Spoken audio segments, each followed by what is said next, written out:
Hola chicos, esta noche nosotros vamos a adentrarnos en un rincón olvidado del tiempo, donde los libros crujen, los remedios huelen a queso viejo y la melancolía se cura con una cucharada de cebolla cocida y lágrimas humanas, preferentemente frescas. Este es el tipo de historia que solo encuentras cuando te pierdes demasiado en una biblioteca medieval, o después de hacer clic en siguiente video a las 2:43 Alto Eman porque no tienes sueño. Pero definitivamente deberías tenerlo, verás. El archivo perdido de recetas medievales para curar la melancolía no es algo que uno encuentra en una estantería normal, entre novelas románticas y libros de autoayuda non. Esto estaba al fondo de una biblioteca que olía a moho, pergamino, viejo y una pizca de desesperanza académica. Tal vez lo descubriste porque alguien dejó una escalera mal puesta, o quizás el universo quiso que tropezaras justo ahí. Entonces, antes de ponerte cómodo, tómate un momento para darle me gusta al video y suscribirte, pero solo si realmente disfrutas lo que hago aquí. Y dime en los comentarios, ¿desde dónde estás viendo esto y qué hora es por allá? Ahora, atenúe las luces. Tal vez encienda un ventilador para obtener ese suave zumbido de fondo. Y comencemos juntos. El viaje de esta noche en té. Agachas frente a un estante que literalmente rechina como si le doliera que lo mires. Ay, de una fina capa de polvo y una telaraña que parece haber sido tejida por un artista gótico deprimido. Descansa un libro sin título. La tapa es de cuero agrietado, posiblemente de algún animal extinto, o eso esperas. Y en la parte inferior hay un símbolo que se parece inquietantemente a una cebolla llorando naturalmente. Lo tomas no porque quieras, sino porque el libro parece mirarte de vuelta. El lomo cruje, como si protestara por ser despertado. Y en la primera página, escrita con una caligrafía entre elegante y temblorosa: Liz, recetario para el alivio de los humores tristes y otras afecciones de la sombra. Probablemente esto no lo escribió un chef, o sí, pero uno con tendencias muy cuestionables decides leerlo entero, porque claro, si vas a perder el sueño, mejor hacerlo con algo que incluya instrucciones sobre cómo encontrar lágrimas vírgenes de rana al amanecer, y porque, seamos honestos, has leído cosas más extrañas en internet, como aquel debate sobre si los medievales realmente comían conejos vestidos como caballeros. Spoiler no, pero hubo arte al respecto. Te sientas en el suelo, entre polvo, pergaminos huérfanos y una silla que definitivamente está maldita, y empiezas a hojear la primera página útil. Te lanza de inmediato una advertencia. Quien siga estas recetas lo hará bajo su propia pena de aburrimiento. No garantizamos eficacia, solo la posible risa involuntaria de los espíritus melancólicos que acompañen su lectura. Al margen, alguien escribió con pluma temblorosa: Ansí funcionó. Dejé de llorar por 3 minutos y en ese momento decides que vas a seguir cada receta una por una, porque alguien lo tiene que hacer. Y porque si sobreviviste a ese video de 8 horas de sonidos de ballenas con comentarios filosóficos en francés, esto no puede ser peor. Las páginas huelen a vinagre, especias rancias y algo parecido al arrepentimiento. Pero tú sigues leyendo. La introducción explica cómo, en la Edad Media, la tristeza se consideraba un desequilibrio de humores en bilis negra, flema, sangre y bilis amarilla. Y como los médicos aún no habían inventado el concepto de vacaciones, intentaban arreglar todo con cataplasmas, rezos y comida sospechosa. Dato curioso, Anse sabe que el famoso médico Paracelso creía que las palabras podían curar enfermedades. De hecho, escribió hechizos en pan antes de dárselo a los pacientes. Pan con insultos bonitos, básicamente Pero volviendo al libro, el primer paso, según este recetario, es hacer una promesa a ti mismo, al completar el libro. probar sus métodos y resistir la tentación de reír a mitad de la preparación. Del ungüento de cebolla llorona. Fácil, no, útil, dudoso. Según el margen anotado por alguien que se identificó como monje anónimo con exceso de tiempo libre. Al menos me distrajo del hecho de que mi techo gotean así. Empieza tu viaje. Un viaje de tés imposibles. Danzas ridículas. Bálsamos que requieren permisos cósmicos y debates filosóficos sobre si los gatos medievales eran médicos encubiertos. Los historiadores todavía debaten si algunos monasterios realmente asignaban funciones curativas a ciertos animales domésticos, especialmente gatos negros. Este no será un viaje rápido, ni lógico ni probablemente efectivo. Pero vaya Q será extrañamente relajante, porque mientras lees sobre un té que se prepara con raíces, solo si las riegas con tus lágrimas, no puedes evitar soltar una risa. Y tal vez, solo tal vez, esa era la verdadera medicina. La primera receta formal, si es que puede llamarse así, a un párrafo entre tachones, dibujos de ranas y un símbolo que parece un paraguas triste, es para una infusión. Claro, no cualquier infusión.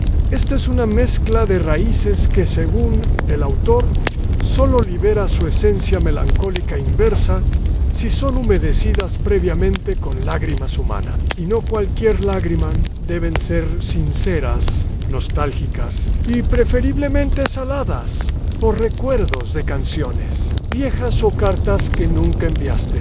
En el texto es claro al respecto. Al raíces de cardo blanco, regaliz seco y rábano lunar. En fin, por 7 minutos en agua de pozo profundo, pero solo tras empaparlas con lágrimas de pena verdadera. Tú, naturalmente, tienes muchas preguntas.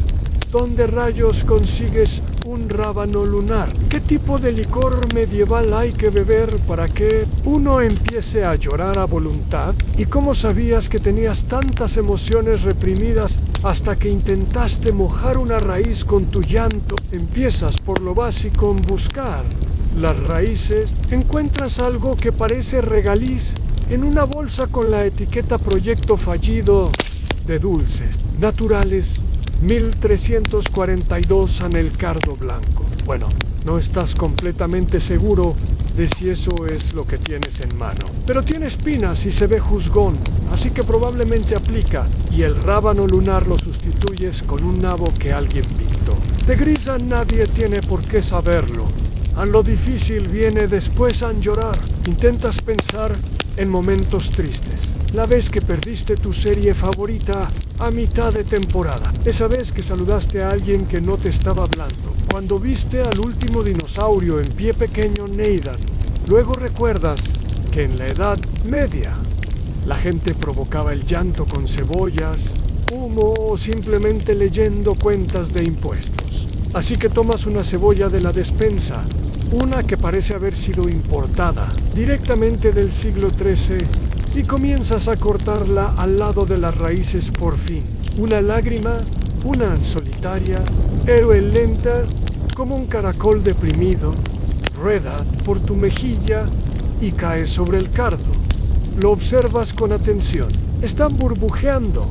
Posiblemente no pero tú lo decides así, porque parte del ritual es creer, y tú ya estás demasiado metido como para abandonar ahora. Comienzas a hervir las raíces en una olla oxidada, la única que sobrevivió a tu intento de hacer sopau, Javeina me llevau, la semana pasada.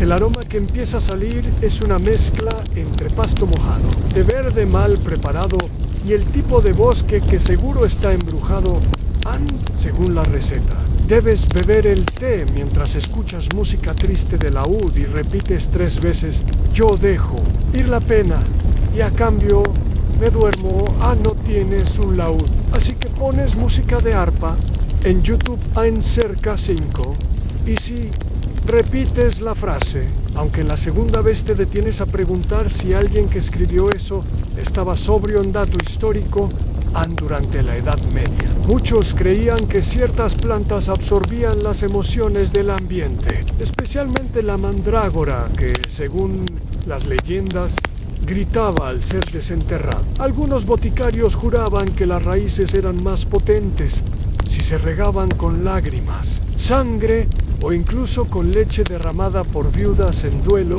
No estamos diciendo que funcione, pero sí que había toda una lógica emotional botánica que hoy haría llorar a un científico moderno por razones distintas. Claro, mientras bebes el té, con cuidado, porque sabe como si un campo de tréboles y una esponja de cocina tuvieran un hijo. Comienzas a notar algo raro. Tu cabeza se siente un poco más ligera. O tal vez solo es el vapor. Ukinu dohmishi aunoshi. O el hecho de que acabas de llorar sobre un cardo y lo bebiste como si fueras el protagonista de un drama herbal, pero en serio. Algo cambia. No es euforia, es más bien como una pausa, como si por unos momentos tu cerebro hubiera dejado de recitar su lista interminable de tareas y fracasos menores, como si estuvieran aburrido, tranquilo, silencioso, y eso, según este recetario, es un síntoma de éxito en curiosidad marginal.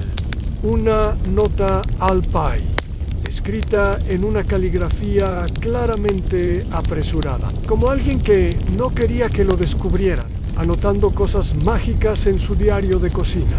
Dicen en casos graves, repetir el llanto 2 veces. Si el paciente no llora, aplicar levemente cebolla bajo la nariz, mientras se le recita poesía triste. Tú decides no hacer eso, por ahora, pero mientras terminas tu taza de sopa de emociones licuadas, algo dentro de ti se relaja, no de forma mística, pero suficiente como para que bosteces, y quizás esa era toda la intención. Cuando pasas a la siguiente receta, ya sospechas que las cosas no van a mejorar en términos de lógica y ni de sentido común.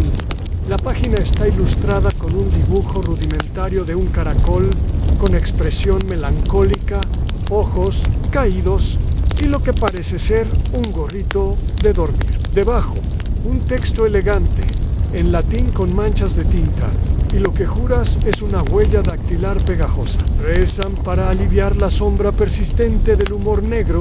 Recoja la baba de caracoles, tristes a la medianoche exacta. Cuando la luna refleje una emoción incierta, ya estás metido hasta el cuello. Así que claro que lo intentarás, pero primero, ¿cómo se identifica a un caracol triste? Según las notas marginales del recetario, los caracoles tristes se mueven más lento de lo normal, evitan las hojas frescas y, si los observas con atención, parecen contemplar el sentido de la vida desde una hoja mojada. ¿Es eso una proyección tuya? Sin duda. ¿Importa? Absolutamente no. Así que sales, linterna en mano, en busca de caracoles introspectivos. Lo que significa que tus vecinos probablemente ya están acostumbrados a tus actividades nocturnas sospechosas. Encuentras el primero cerca de una maceta rota, aparentemente en profunda contemplación. Lo saludas, no responde. Señal clara de melancolía en recolectar la baba. Sin embargo, es otra historia. El libro dice que debes usar un paño de lino virgen, lo cual, en tu caso, se traduce en una camiseta vieja que nunca fue usada porque decía Team Nostradamus y nadie entendió la referencia. La colocas suavemente tras el paso del caracol, siguiendo cada trazo viscoso con devoción.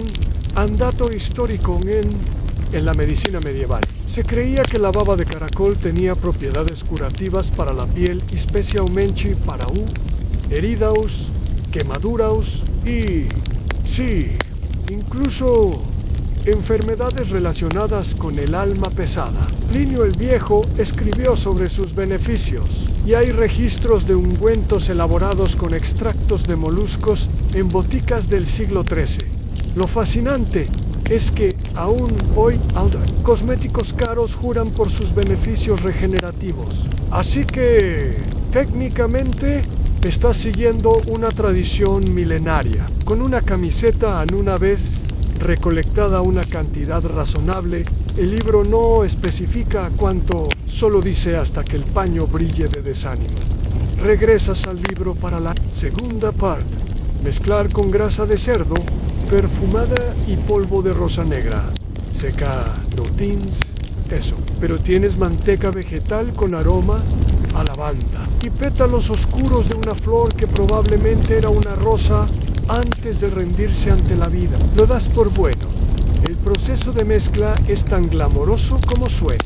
Remueves los ingredientes en un cuenco de madera mientras repites en voz baja: andeja mi pena, úntate tuán, que la baba se lleve el azul. El azul, supones, es metáfora de tristeza, como la textura del ungüento es, digamos, tan desagradable, tan espesa, pegajosa, con un olor que alterna entre jardín en lluvia y cerdo con resaca e instrucciones finales. Debes aplicar el ungüento en la frente y en las palmas de las manos, justo antes de dormir, para que los sueños se deslicen en lugar de golpear. La sensación es fría, como lodo de bosque mágico. Y tú, con esa mezcla brillante en la frente, te miras en el espejo, pareces un guerrero místico, con alergia a curiosidad. Marginal en algunos monasterios benedictinos, se enseñaba que el contacto con elementos lentos, como la baba de caracol, inducía la humildad y la calma. Algunos escribas untaban sus dedos con aceites resbaladizos para desacelerar el pensamiento impaciente antes de copiar textos religiosos. Sí, escribir con dedos untados, porque nada dais espiritualidad, como un pergamino grasoso. Pero volvamos a ti, después de aplicar el ungüento. Apagas las luces, el silencio se vuelve denso, casi ceremonial, y aunque tu rostro brilla como el de alguien que se cayó en una charca aromática, hay algo pacífico en el momento, en un bostezo, en una pausa mental, una pequeña rendición al absurdo.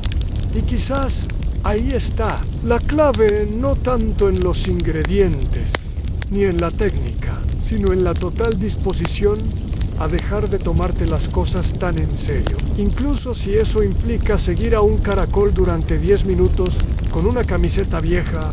Tu siguiente misión en este recetario de la melancolía suena, en principio, como algo que podrías encontrar en un menú de degustación pretencioso: gárgaras de vino tinto hervido con pétalos de rosa para suavizar el ánimo y desinquietar el alma. El problema, claro, es que estás aquí buscando dormir, no obtener una medalla por aguantar sabores incompatibles.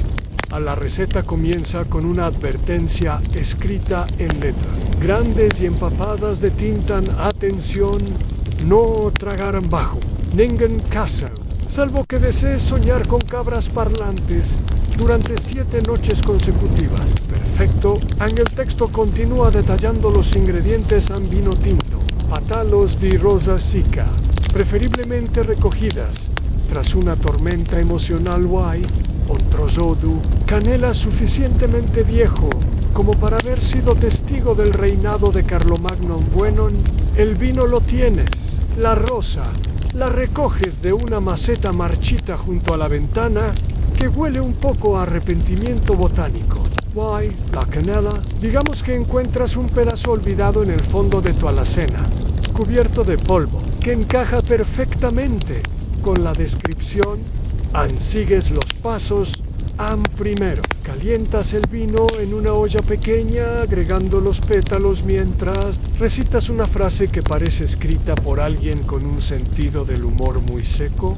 Al calor se va la ira, en el aroma descansa la pena, y si no, al menos huele bonito. Los pétalos se oscurecen, flotando como pensamientos no resueltos. La canela emite un aroma tibio, envolvente, que recuerda vagamente a mercados navideños y la casa de una tía que siempre te ofrecía té sin preguntarte si querías, en el vino burbujea suavemente, en la mezcla huele extrañamente reconfortante, como si una parte de ti recordara que todo lo amargo puede tener dulzura si se le da tiempo a un dato histórico. En la Edad Media, el vino hervido se usaba como medicina. Era común añadirle especias y flores para tratar desde resfriados hasta melancolía crónica, una condición tan ambigua como frecuente. Algunos boticarios aseguraban que la combinación de calidez, alcohol y perfume natural era suficiente para ahuyentar las nubes negras del pensamiento. Y aquí estás tú, con una taza humeante de antidepresivo medieval casero.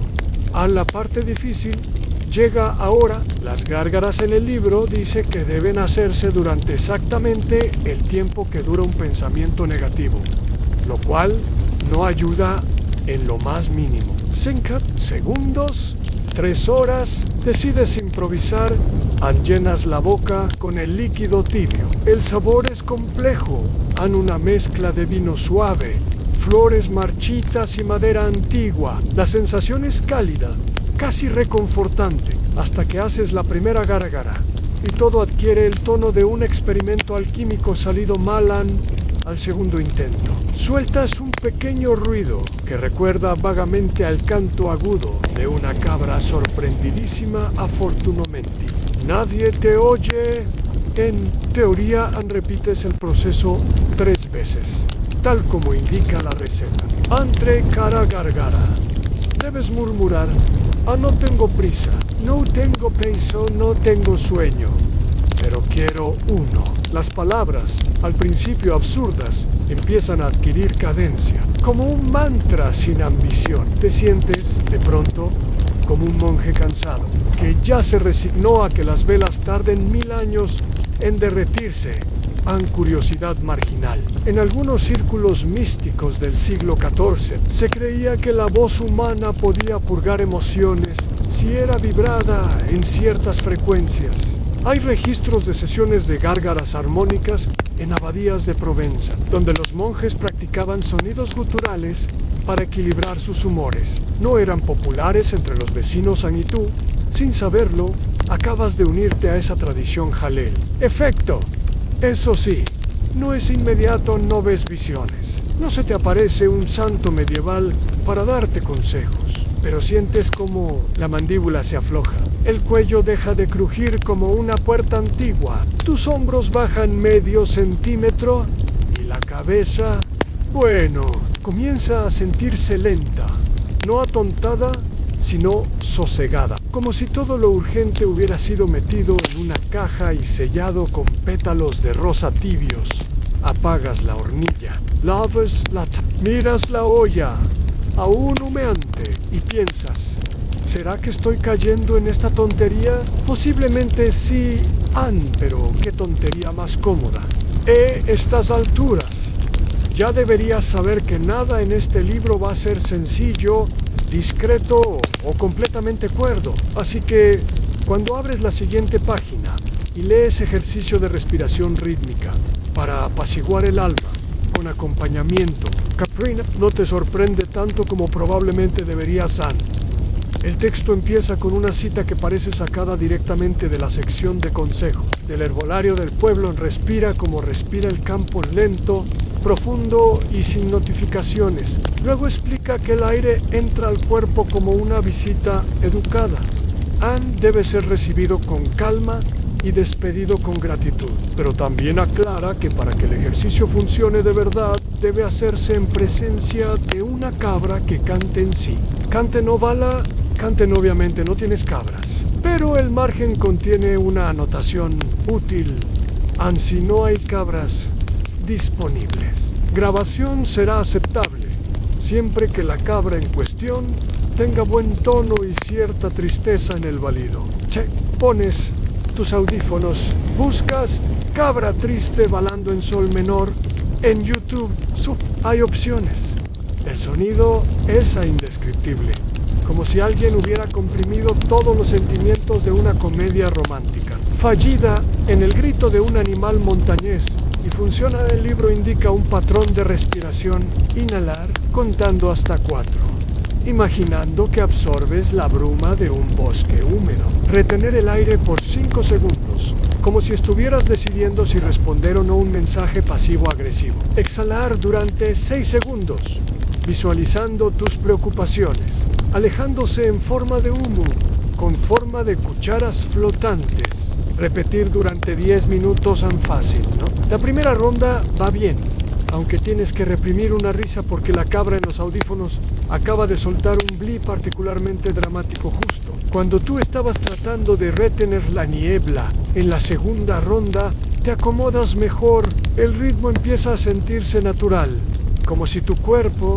por primera vez en mucho tiempo, no tuviera prisa andato histórico durante siglos. Se practicaron ejercicios de respiración en muchas órdenes monásticas como parte del tratamiento contra lo que se conocía como asedia, una especie de apatía espiritual o melancolía del alma. Algunos monasterios incluso entrenaban a los novicios en técnicas de respiración rítmica combinadas con sonidos de la naturaleza, el canto de aves, viento y sí, ocasionalmente animales de granja.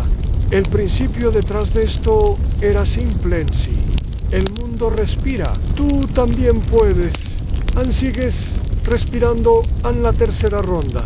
Llega acompañada de un balido que parece más una queja existencial. Lo aceptas como parte del proceso en él. Libro sugiere cerrar los ojos y visualizar un campo abierto, sin caminos, donde cada exhalación borra una huella que nunca necesitaste seguir. Suena poético, pero tú lo imaginas como una pantalla de inicio de Windows XP, sin iconos. Paz total, curiosidad marginal, en un manuscrito del siglo XII conocido como Liber Samnairem. Se sugiere que algunos pacientes fueron tratados con terapia, es decir, sentados en cuevas con buena acústica mientras se les instruía a imitar sonidos de cabras y respirar profundo. El objetivo era volver a la cadencia de lo simple. No funcionaba para todos, especialmente no para los que eran alérgicos al Lennon. Tú, por suerte, solo eres alérgico al drama, y eso parece estar disminuyendo también al cabo de 10 minutos. Tu cuerpo se siente como si estuviera hecho de pan caliente, blando, lento, sin ganas de hacer nada más que estar ahí, existiendo. La cabra da un último balido, casi resignado, como diciendo, bueno, lo hiciste y tú lo hiciste. Quizás el ejercicio no curó toda la tristeza del mundo, pero te dio 10 minutos sin pensar en emails, en plazos, en esa conversación incómoda que sigues analizando 3 semanas después. Y eso, en esta época, es casi alquimia. Sabes que estás en terreno peligroso cuando una receta comienza con la frase: este ungüento no es para los de nariz delicada, ni para quienes desconfían de una cebolla con sentimientos encontrados. Pero ya has llegado hasta aquí. Has llorado sobre raíces, frotado babas de caracol en la frente y respirado al ritmo de una cabra melancólica. Un poco de cebolla emocional no va a detenerte. La receta exige textualmente una cebolla dulce, como un recuerdo lejano, una cebolla amarga como la traición, una cruda como tus decisiones pasadas, una cocida con ternura y una última que esté francamente enfadada en 5 cebollas, cada una con una personalidad. Esto no es una receta, es una sesión de terapia grupal vegetal. Comienzas por seleccionar tus cebollas con esmero. La dulce es fácil, la cebolla amarrila, suave y ligeramente perfumada. Casi te sonríe desde la alacena la amarga. Chalder, esa cebolla morada que lleva semanas en el cajón, arrugada, como resentida contigo. La cruda es literal en una blanca y picante que corta la respiración. A la cocida requiere paciencia. La hierves con un poco de laurel y sal marina, guay, mayantrasei, ablanda. Recitas el verso sugerido por el recetario Ancosino sin prisa. Como quien olvida removo lo duro, me quedo con vida. Funciona, huele como la cocina de una abuela medieval con tiempo libre, pero la cebolla enfadada. Esa es un misterio, según una nota escrita al margen, aparentemente por alguien que se identificaba como Ernesto. Herbolario en crisis. La cebolla enfadada debe ser elegida entre aquellas que, al ser cortadas, provocan el mayor nivel de lágrimas sin causa lógica. El manual sugiere hablarle mientras la pela. Para evaluar su nivel de hostilidad energética, lo haces Han. Y una cebolla pequeña, de apariencia inofensiva, te hace llorar en menos de 5 segundos sin que la hayas tocado con cuchillo alguno. Esa es. En el siguiente paso es machacarlas todas juntas en un mortero, o en tu caso, una taza robusta con una cuchara de Meider, hasta que se forme una pasta aromáticamente confrontativa en el olor. Es como abrir la puerta de una taberna antigua, donde todos han pedido sopa de cebolla y nadie ha ventilado en siglos. El ungüento resultante debe aplicarse sobre el pecho, justo sobre el corazón, según el texto Han, para aflojar los nudos invisibles, derretir las penas pegadas y liberar los suspiros cautivos. Aplicas con cuidado. La sensación es intensa, fría al inicio, luego cálida, luego como si tu pecho hubiera recordado que tiene sentimientos, pero no sabe muy bien qué hacer con ellos. Andato histórico en varios textos médicos del siglo XIII, las cebollas eran consideradas ingredientes esenciales en las recetas para expulsar el exceso de bilis negra, es decir, la melancolía. Se usaban tanto en alimentos como en ungüentos. Algunos médicos creían que su olor y su efecto lacrimógeno tenían una función catártica, al hacer llorar, para limpiar el alma. También se pensaba que una cebolla bien elegida podía absorber la tristeza del entorno, razón por la cual se colgaban en esquinas de casas especialmente tristes, o quizás era para repeler visitas indeseadas. Los historiadores todavía debaten si las cebollas colgantes tenían fines espirituales o simplemente prácticos. Mientras esperas que el bálsamo haga efecto, el libro sugiere acostarte en silencio, envuelto en una manta pesada, y repetir ya, me lloré, ya me reí, en lo que queda, me lo guardo para dormir. Obedeces, y aunque la fragancia de tu pecho podría rivalizar con la cocina de una posada medieval en plena cuaresma, hay algo reconfortante. Las lágrimas que llegan ahora no son provocadas por la cebolla. Son pequeñas, silenciosas, como si una parte de ti decidiera dejar salir cosas viejas, en curiosidad marginal. En el norte de Italia existía una tradición popular, según la cual las cebollas podían hablar si se las dejaba en un rincón silencioso de la casa. A los niños se les enseñaba a consultarlas cuando no sabían qué sentir. Era, en efecto, un vegetal consejero. Funcionaba, no importa. Lo que importaba era la pausa ni tú. Ahora, estás en pausa lentamente.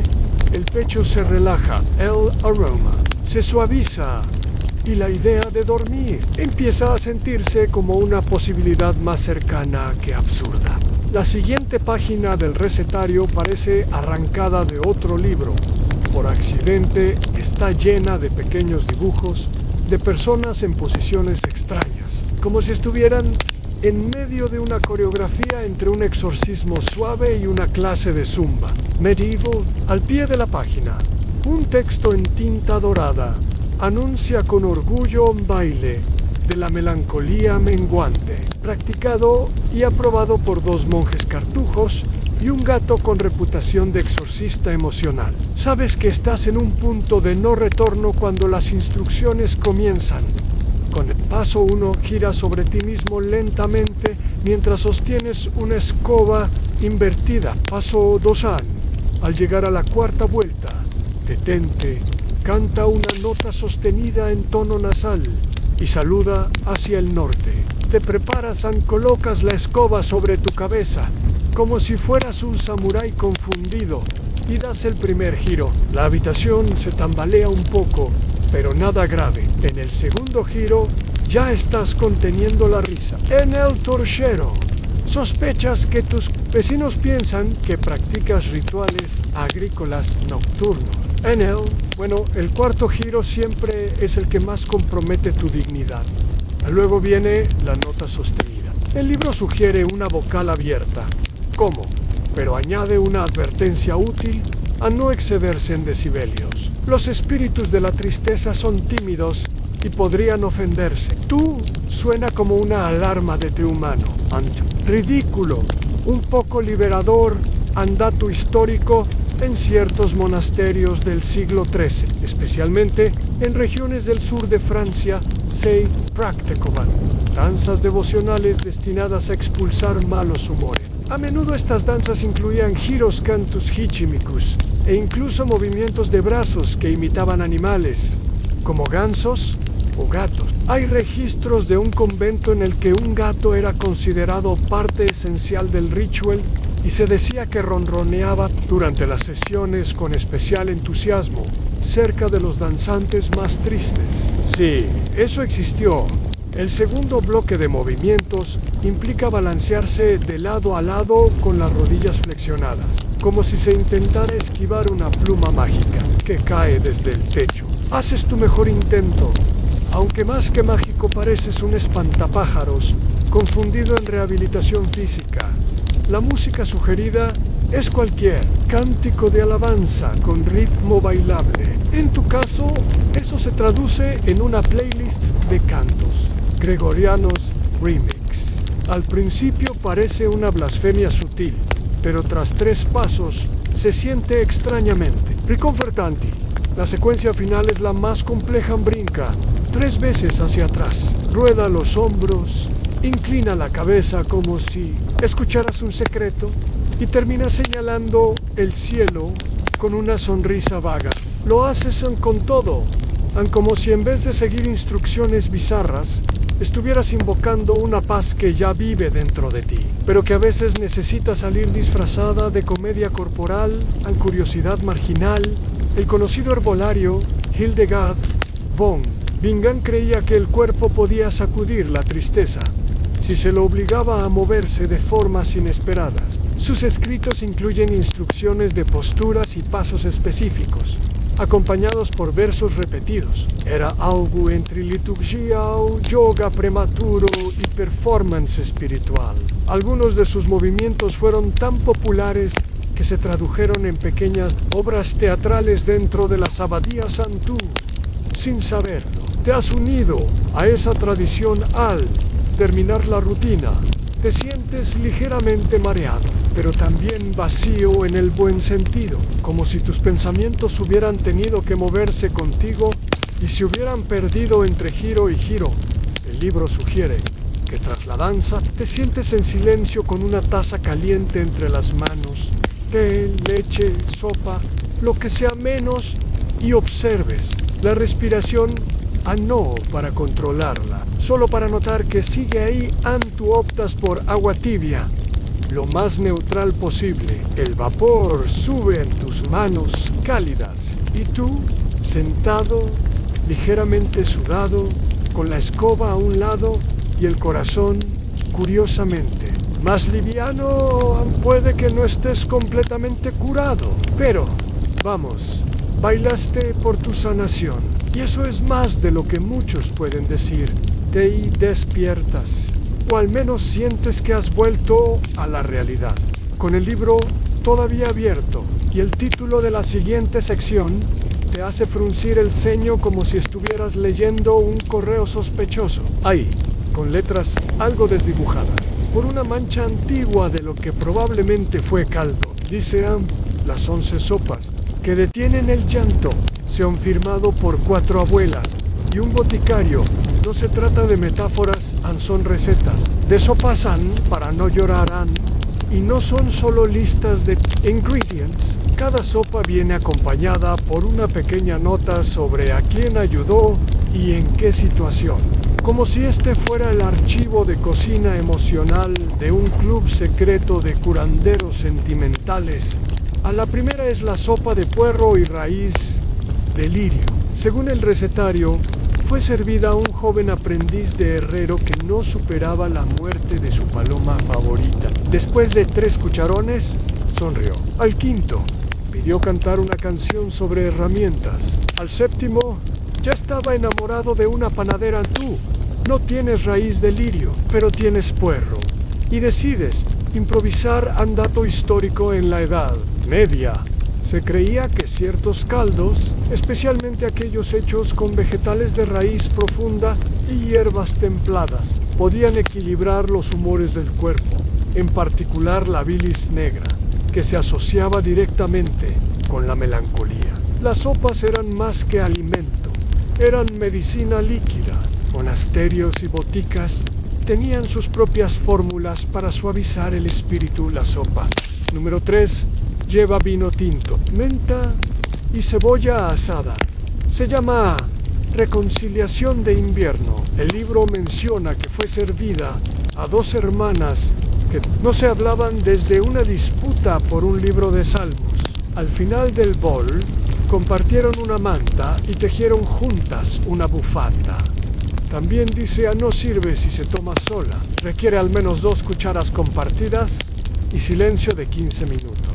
El romanticismo culinario continúa con la sopa número 6, titulada Contra la desesperación suave de los martes. Ingredientes: garbanzos, apio pan viejo, lágrimas de cebolla opcionales y una pizca de nuez moscada. Instrucciones: cocinar lentamente mientras se escucha canto coral o el sonido de lluvia artificial. Antú. Por supuesto, no puedes prepararlas todas, pero las lees como quien hojea cartas de amor ajenas. Algunas son dulces, otras tristes. Una en particular te llama la atención: a la sopa número 9, para quien ha perdido lo que no sabe nombrar. Solo lleva caldo de hueso, una ramita de eneldo, pan remojado y una cucharadita de vinagre de manzana. El texto advierte que es amarga al principio, pero extrañamente reconfortante al final. La preparas, tarda poco. El olor no es extraordinario, pero hay algo en su simplicidad que se siente. Seguro, como si fuera el tipo de sopa que alguien que te ama mucho haría cuando no sabe qué más hacer. Das el primer sorbo, no pasa nada. Al segundo, en tu estómago parece asentarse. Tus hombros bajan medio centímetro. Es sutil, casi imperceptible. Pero ahí está, ese vacío punzante en el pecho. Ahora se siente menos afilado. Curiosidad marginal: en el siglo XIV, en la región de Toscana, circulaban pequeños cuadernos ilustrados, conocidos como codici di brodo, libros de caldo, que recopilaban recetas emocionales ligadas a momentos de la vida. Se regalaban como herencia emocional entre generaciones. Uno, conservado en una biblioteca de Siena, tiene una sopa dedicada a las personas que no han llorado lo suficiente todavía, con instrucciones para cocinarla lentamente mientras se recita un poema. Se desconoce su efectividad, pero el gesto era claramente terapéutico. Vuelves al recetario en la sopa. 11 no tiene nombre, solo una frase. Hazla con lo que tengas, pero hazla para alguien más. No incluye ingredientes, solo una nota manuscrita, diferente a todo el resto del libro, porque a veces la forma más antigua de curar la tristeza es darle de comer a alguien. A la página siguiente está en blanco, como si te diera la opción de escribir tu propia sopa. Quizás algún día lo hagas. Tal vez ya la hiciste sin darte cuenta, cuando cocinaste para alguien sin razón aparente.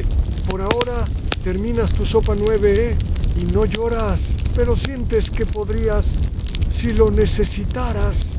Recién has dejado atrás las 11 sopas. Cuando una amiga persistente en tu camisa te hace mirar hacia abajo, no recuerdas haber derramado nada, pero el libro parece saberlo.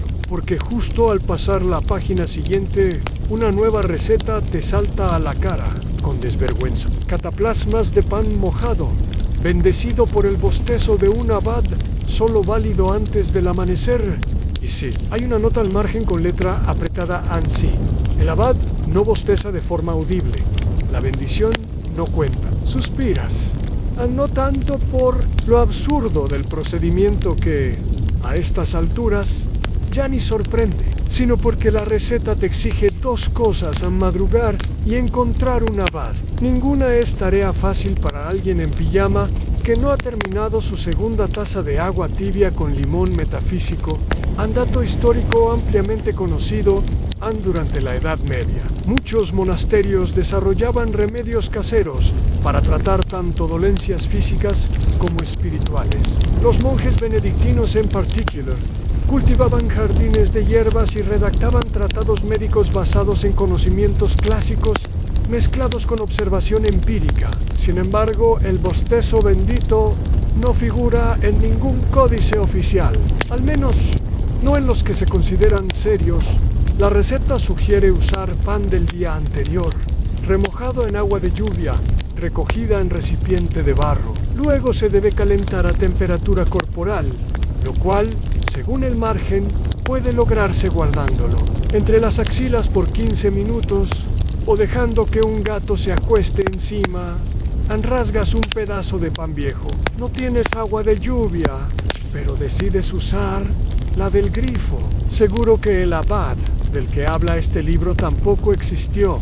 En el procedimiento continúa al mojar el pan con reverencia, colocarlo cuidadosamente sobre la frente, el pecho o la palma izquierda, recitar la frase: a lo que pesa, flota, lo que duele, se amansa. Dormir 20 minutos o imaginar que lo haces en todo, incluso lo del gato, que por cierto no cooperan. Y al recostarte con el pan caliente en la frente notas algo curioso, un leve consuelo no físico, algo más torpe, como si un pensamiento melancólico hubiese decidido irse a caminar.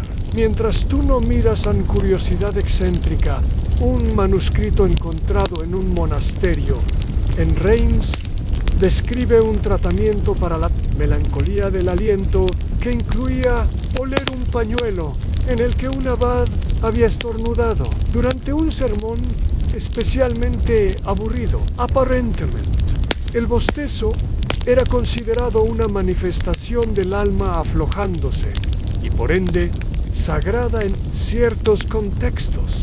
Los académicos modernos no se ponen de acuerdo sobre si esto fue una broma marginal o una creencia auténtica después de varios intentos y un bostezo fingido que decides considerar válido. Colocas el cataplasma de pan húmedo sobre tu frente. La textura es extrañamente reconfortante, como esa sensación de tener una toalla tibia en la cara.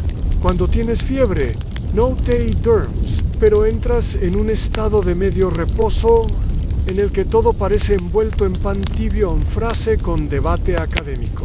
Los historiadores todavía debaten si prácticas como estas fueron tomadas en serio, o si representaban una forma lúdica de medicina doméstica, una especie de placebo emocional para tiempos sin aspirinas ni podcast. Mientras estás así, en un medio trance absurdo, ¿recuerdas aquella vez en que alguien te puso la mano en la frente solo para ver si tenías fiebre? Y te das cuenta de que ese gesto simple fue más sanador que 1000 palabras antes. Al retirarte el cataplasma, y a frío, algo pegajoso, definitivamente no reutilizable, sonríes, un poco por lo ridículo, un poco porque funciona, quizá no cura nada en el sentido estricto, pero ¿qué es una cura? Al final, sino un momento en el que todo deja de doler un poco. El libro no te da instrucciones para desechar el pan.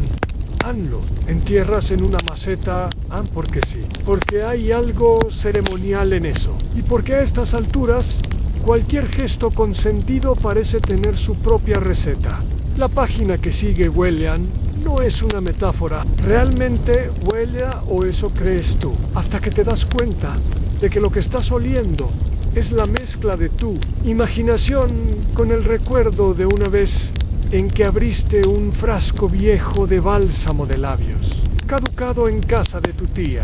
Algo entre lo floral, lo rancio y lo místico. La receta se titula Con la delicadeza habitual a ungüento, para espantar pensamientos oscuros, que no se pueden explicar. Vienen hecho con albahaca susurrada y miel robada, preferentemente ya bellas emocionalmente equilibradas. Hay un pequeño dibujo a tinta que muestra a un monje hablando dulcemente a una hoja de albahaca, mientras una abeja lo mira con cara de juicio moral. El proceso comienza así: an cosecha albahaca fresca. Susúrrale tus preocupaciones, pero no grites. Las hojas se marchitan del susto. Mezcla la albahaca picada con miel robada. ¿Robada de dónde? El libro es claro, mientras no sea tuya. Sirve, aplícalo con el dedo índice sobre las sienes, el corazón y el centro exacto de tu tristeza. Puede que no sepas dónde está esto, pero tu dedo, si han dato histórico ampliamente conocido, la miel fue utilizada durante siglos no solo como alimento, sino también como medicina y conservante. En Egipto, Grecia y la Europa medieval, los bálsamos con miel eran aplicados a heridas, llagas y a veces sobre los ojos, una práctica que hoy haría a cualquier oftalmólogo llorar en latín. También se usaba para calmar fiebres emocionales, lo que hoy llamaríamos ansiedad. Sacas un poco de miel del frasco, no robada técnicamente, pero no planeas devolverla, así que algo de transgresión hay ahí. Tienes una maceta con albahaca que sobrevive gracias a milagros inexplicables y a tus vecinos que la riegan. Cuando olvidas, arrancas 2 hojas, te sientes culpable, les hablas, les susurras un secreto, uno suave, que no implique terapia intensiva, aunque a veces te sientes gris, aunque el cielo esté azul. La hoja parece entender en trituras todo, con la parte de atrás de una cuchara, como si fueras un alquimista resignado a trabajar en una cocina sin licencia. El olor es dulce y verde. El tacto, pegajoso con intención, lo aplicas en las sienes, sientes un leve frescor. En el pecho, un poco de picor. En el centro de tu tristeza. Bueno, tú eliges el ombligo, porque no hay instrucciones claras. Y porque el ombligo es un buen lugar para lo inexplicable. En curiosidad marginal, existe una tradición en algunas regiones rurales de Italia, en la que se colocaba una mezcla de miel y hierba sobre la frente de los recién nacidos para endulzarles el futuro. Aunque los ingredientes variaban, la albahaca era especialmente apreciada por alejar pensamientos sombríos que todavía no tienen forma. No está claro si esta práctica fue simbólica, ritual o simple. Superstición envuelta en ternura en sientes el ungüento secar. Una tensión suave, como si tu piel escuchara algo que tú aún no entiendes.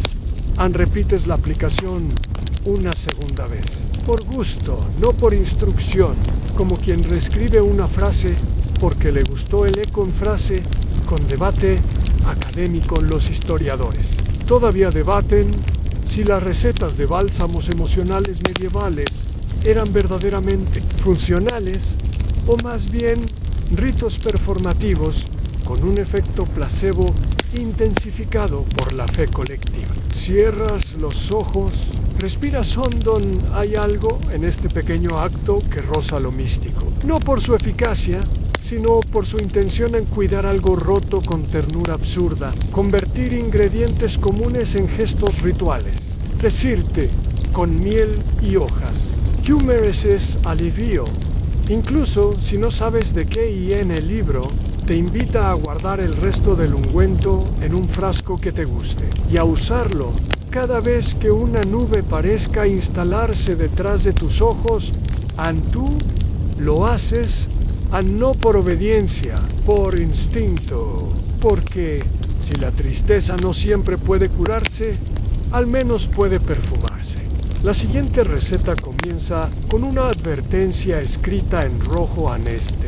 Preparado no debe hervirse, ni física ni emocionalmente. Sí, el libro es claro. Si estás demasiado alterado, si tu espíritu está en ebullición, o si acabas de leer comentarios en redes sociales, el mejor espera. Este té es para momentos quietos, o, en su defecto, para crearlos en el título, es reconfortantemente inexacto un té tibio de lágrimas viejas y menta impura para ablandar pensamientos secos. No hay lágrimas en casa.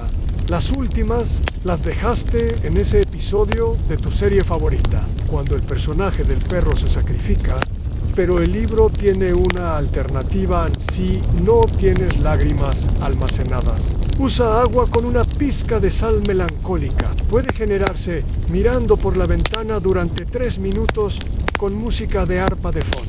Dato histórico ampliamente conocido durante siglos. Se creyó que las lágrimas humanas tenían propiedades. En algunos rituales medievales se recolectaban en pequeños frascos llamados lacrimatoria, especialmente en funerales. Aunque en realidad se evaporaban rápidamente, la idea de conservar el dolor era profundamente simbólica. Los monjes solían mezclar hierbas con agua salada para purificaciones suaves del ánimo. Comienzas el ritual. Hierves agua, pero luego recuerdas la advertencia. La dejas enfriar. La música suena bajita, algo de arpa, mezclado con sonidos de viento en tiras dentro 2 hojas de menta. No son orgánicas, probablemente tienen más pesticidas que espíritu, pero sirven. El libro dice que la menta impura es mejor porque el alma como el jardín crece entre imperfecciones. La sal, una pizca en 2 té, detienes antes de convertirlo en sopa de náufrago, tomas una taza, sorbes y no pasa nada hasta que sí, no en forma de revelación mística, sino en una sensación de esas que uno suelta cuando entra a casa después de un día largo y se quita los zapatos en un descanso mínimo. Farrow Descanso, curiosidad excéntrica.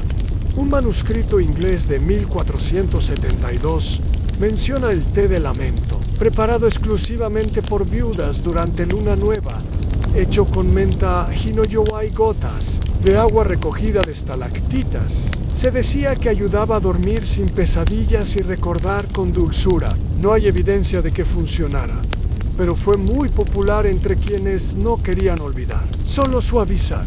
El libro sugiere beberlo en silencio. No porque sea sagrado, sino porque a veces el silencio es el único recipiente adecuado para ciertas infusiones. Apoyas la taza caliente en tu pecho, justo en el centro, como si el calor pudiera filtrarse a través del esternón y reconfortar lo que no tiene nombre. Frase con debate académico. Los historiadores todavía debaten si el uso de lágrimas como ingrediente simbólico fue un acto performativo, gesto de documentación emocional, o una forma de alquimia interior tomas otro sorbo. ¿Sabes que esto no es medicina moderna?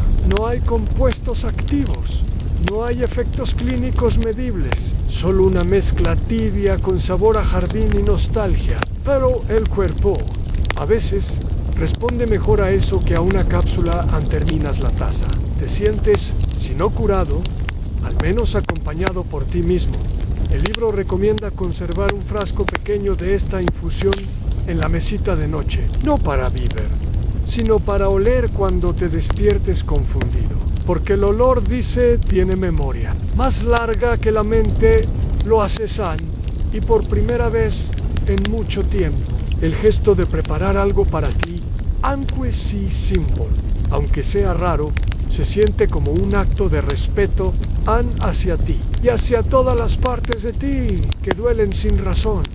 No has terminado de asimilar el té de lágrimas cuando te encuentras con otra receta. Esta parece diseñada para esos momentos en que tu mente se queda atrapada en bucle. Ya sabes, como cuando repites mentalmente una conversación que pasó hace 2 años y todavía no decides que deberías haber dicho El título es poético, casi dramático, Gárgaras de clavel, amargo y salvia volátil, para pensamientos que se repiten como un villancico fuera de temporada. Y debajo, una nota que parece escrita por alguien que ha lidiado personalmente con ese problema. Uses solo al anochecer, no antes de alimentar tus culpas con galletas. Hay una ilustración a un joven monje medieval haciendo gárgaras junto a un pozo, con una expresión que dice claramente: esto sabe horrible, pero lo necesito. Dato histórico ampliamente conocido. Durante la Edad Media, las gárgaras eran parte habitual de los rituales médicos y espirituales.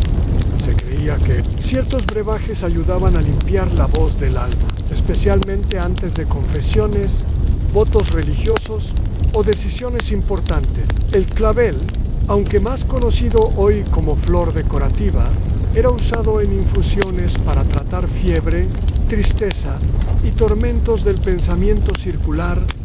Buscas claveles. Lo más cercano que tienes es un viejo popurrí que lleva años absorbiendo polvo y frustraciones. Pero, milagrosamente, hay dos flores secas que aún huelen vagamente a esperanza y desinfectante natural. El libro sugiere una infusión concentrada en hervir agua ahora. Sí, añadir 3 claveles secos y 2 hojas de salvia preferentemente, recogidas con los pies descalzos al amanecer. Pero bueno, supermercado está bien. Esperar a que la mezcla exhale lo que tú no puedes poner en palabras. Huele a abuela herbalista y a iglesia sin misa. Tomas un sorbo, haces gárgaras. Es asqueroso en amargo como una decisión tomada a medias. Fresco como un suspiro que no sabías que retenías. Repites. Y algo extraño ocurre tras tu boca. Trabaja. Tu mente se distrae del disco rayado mental que te tenía atrapado. Por un momento, te enfocas solo en el presente, en no atragantarte en curiosidad excéntrica. Algunos manuscritos del siglo XIV sugieren que ciertos claveles hablaban si eran sumergidos en agua de luna nueva. Estas flores, decían, podían expulsar pensamientos prestados, es decir, ideas implantadas por influencias ajenas, como las de un mal consejo o una profecía de feria. Aunque suene a fantasía, la práctica de usar flores para sanar. La mente tenía más de psicoterapia intuitiva que de botánica. Terminas la ronda de gárgaras. Escupes en el lavabo, como si expulsaras algo más que líquido. Miras tu reflejo, y te ves menos atrapado. Todavía eres tú. Todavía hay ruido en el fondo de la mente, pero también hay un silencio nuevo, pequeño, esporádico. Como si la receta hubiera desatascado una tubería interna. Frase con debate académico. Los historiadores todavía debaten si las gárgaras medievales tenían efectos reales más allá del placebo, o si simplemente daban a los pacientes la ilusión de control sobre un sufrimiento inasible. El libro cierra la receta con una recomendación después de las gárgaras. No hables durante 7 minutos. En su lugar, escribe una palabra en el aire con el dedo índice. Esa será la raíz de tu próximo pensamiento. Tú eliges la palabra, porque no suena definitivo, pero sí suficiente. Cierras los ojos, respiras, la noche continúa y con ella tú un poco menos cargado, un poco más presente, como si hubieras descubierto un pequeño hechizo que no cambia el mundo, pero sí como respiras dentro de él. El libro, como si supiera lo que te ocurre justo ahora, presenta una receta para cuando el cuerpo quiere dormir, pero el alma no coopera. Es una sopa, pero no cualquier sopa, no de esas que llenan el estómago. Esta está pensada para llenar el vacío que aparece entre dos pensamientos tristes cuando nadie más está despierto. Sopa pálida de pan sin sal y raíces suaves para calmar los estómagos tristes de la mente. Y tú piensas, estómago de la mente, pero luego recuerdas cuántas veces sentiste angustia en el pecho y hambre sin apetito y decides no discutir. Can la receta. Dato histórico ampliamente conocido durante la Edad Media. Era común preparar sopas simples, llamadas potages, para quienes sufrían de melancolía negra, una de las 4 humores que se creía causaban enfermedades físicas. Estas sopas no eran solo alimento en sí, cocinaban lentamente con hierbas suaves, como la valeriana, la amapola o el apio silvestre, bajo la creencia de que podían anclar el alma al cuerpo durante la noche. Uno tienes amapola ni pan sin salan, pero puedes improvisar. Pones agua en una olla, agregas una papa cortada en cubos, un pedazo de pan viejo, un poco de mantequilla, porque no eres un monje, y un toque de romero, porque huele a casa, dejas que hierva lentamente. No tiene color, no tiene intensidad, es la sopa más insípida que has hecho. Y sin embargo, mientras la miras burbujear con ese ritmo hipnótico, algo se calma. Curiosidad excéntrica, un recetario monástico del siglo XIII menciona una sopa blanca llamada consuelo tibio de los que vigilan, preparada solo entre las 2 y las 4 alto M, para monjes que sufrían insomnio por preocupaciones sin objeto. Esta sopa incluía raíces de lirio, cocidas en leche de almendras, y se decía que no llenaba el estómago, pero persuadía al corazón de dejarse dormir ser tu sopa. Te sientas frente a ella. No hay prisa ni en la receta, ni en T. Thomas. La cuchara el sabor es suave a no pasa nada. Y justo ahí, en ese no pasar nada, está su poder. Como si esta comida fuera una pausa comestible. Un momento donde no tienes que decidir, ni recordar, ni resolver en solo tragar. Solo existirán frase con debate académico. Los historiadores todavía debaten si estas sopas tenían un efecto bioquímico real o si su poder residía en el acto ritual de prepararlas, en su temporalidad nocturna y en el calor persistente que ofrecían. Tomas otra cucharada, te das cuenta de que no tienes sueño, pero tampoco te molesta. El insomnio sigue ahí, como un gato en la otra habitación, pero ya no maulla. El libro recomienda comerla con la mano dominante mientras la otra sostiene un objeto tibio, una piedra al sol, una taza vacía o, en su defecto, tu propia frente. Tú eliges la frente. Es un gesto ridículo pero reconfortante, como si estuvieras consintiéndote a ti mismo desde afuera. Cuando terminas, no te sientes somnoliento, te sientes tranquilo, como quien se despide de un pensamiento con respeto, pero sin apego. La sopa no cura, pero te acompaña y a veces eso es todo lo que uno necesita. Ya casi llegas al final del libro y hay una sensación rara de anticipación, como cuando te das cuenta de que estás a punto de dormir y no quieres asustar al sueño. Las páginas aquí son más suaves al tacto, como si supieran que ya no necesitas tanto estímulo, solo contención Y entonces aparece la receta: un ungüento de cera tibia con lavanda y resina de pino, para sellar aquellas emociones que no necesitan marcharse, pero tampoco desbordarse. Es literal y emocional, dato histórico ampliamente conocido en la Europa medieval. La cera derretida era utilizada no solo para sellar cartas, sino también como ungüento medicinal mezclado con hierbas. En conventos y boticas se preparaban bálsamos que se aplicaban en las sienes, el pecho o la planta de los pies, con la creencia de que sellaban las emociones, detenían los pensamientos o protegían los sueños de visitas indeseadas, espíritus, pesadillas o incluso recuerdos. A la receta es simple: 2 cucharadas de cera de abejas, una ramita de lavanda seca, 3 gotas de resina de pino que, honestamente, puedes sustituir por ese aceite esencial que compraste en un impulso de espiritualidad. Calor suave sin hervir. Revolver mientras se piensa en algo que no quieres olvidar, pero tampoco necesitas cargar todo el tiempo.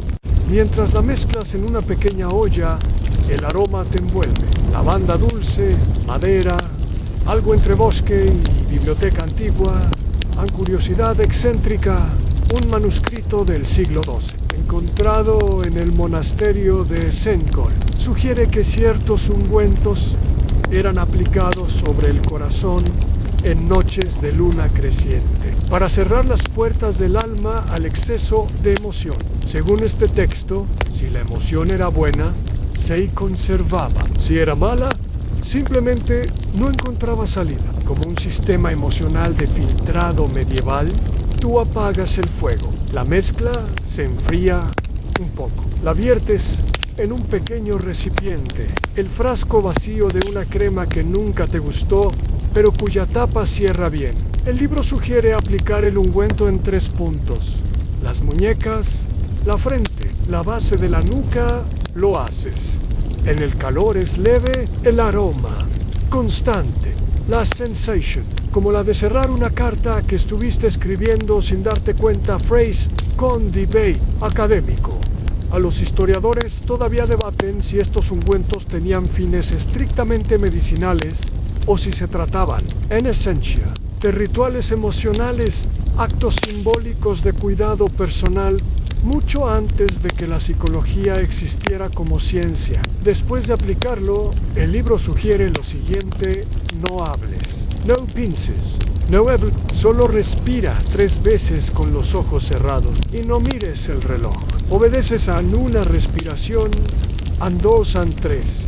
No ocurre nada espectacular y sin embargo, cuando abres los ojos, el mundo se siente un poco más contenido, como si lo que estaba desbordado ahora estuviera contenido en un frasco con tapa de cera An.